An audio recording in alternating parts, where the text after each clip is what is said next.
Hello everyone, welcome to channel. দেখো আজকের এই ক্লাসে আমরা কয়েকটি সুন্দর সুন্দর বাংলা বাক্য খুব সহজভাবে ইংলিশে ট্রান্সলেট করব। দেখো এখানে বাক্যগুলো দেওয়া আছে কি, তোমার ভালোবাসা পেতে আমি কাতর হয়ে আছি।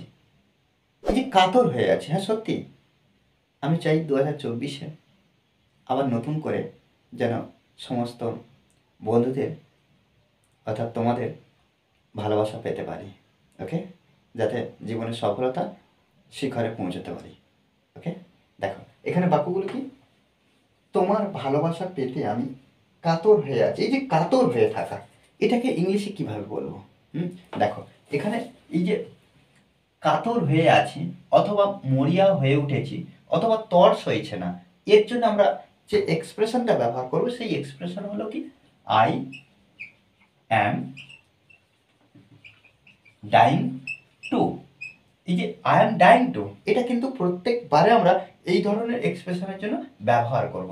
তারপরে কি আমরা ভার্ব ব্যবহার করব, তারপরে যদি অন্যান্য কিছু থাকে।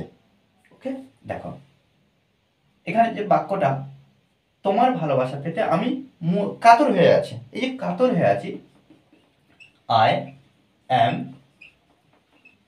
Dying to. এবারে verb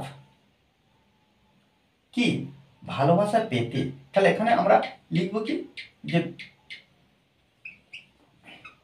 have your love, have your love. এই যে এটাকে আমরা ভার্ব হিসাবে ধরছি, মেন ভার্ব হিসাবে, have your love.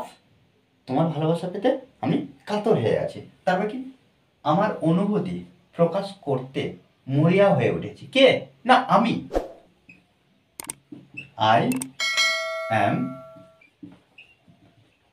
Dyeing to, I am dying to. এই যে প্রকাশ করা, এটাই ভার্ব। এক্সপ্রেস, তবে কি, I am dying to express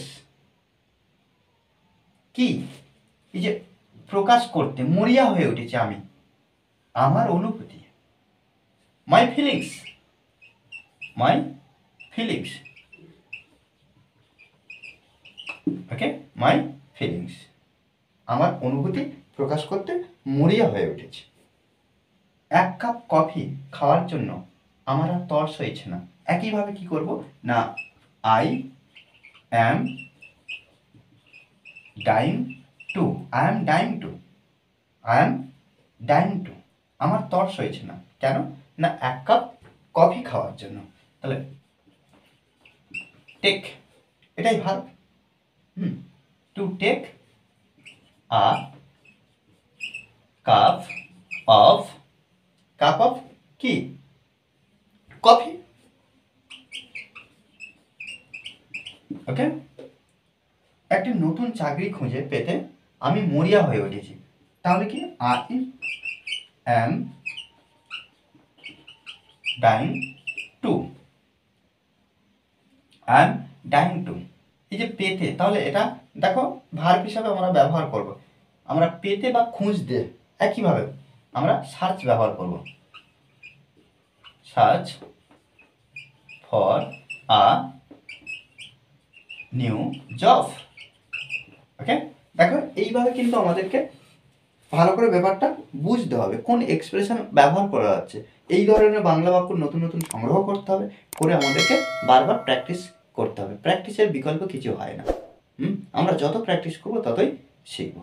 ওকে, আর এই ক্লাসটি ভালো লাগলে অবশ্যই লাইক, কমেন্ট, শেয়ার। আর যারা এখনও পর্যন্ত চ্যানেলটি সাবস্ক্রাইব করেনি তারা অবশ্যই চ্যানেলটি সাবস্ক্রাইব করে পাশে থাকবেন।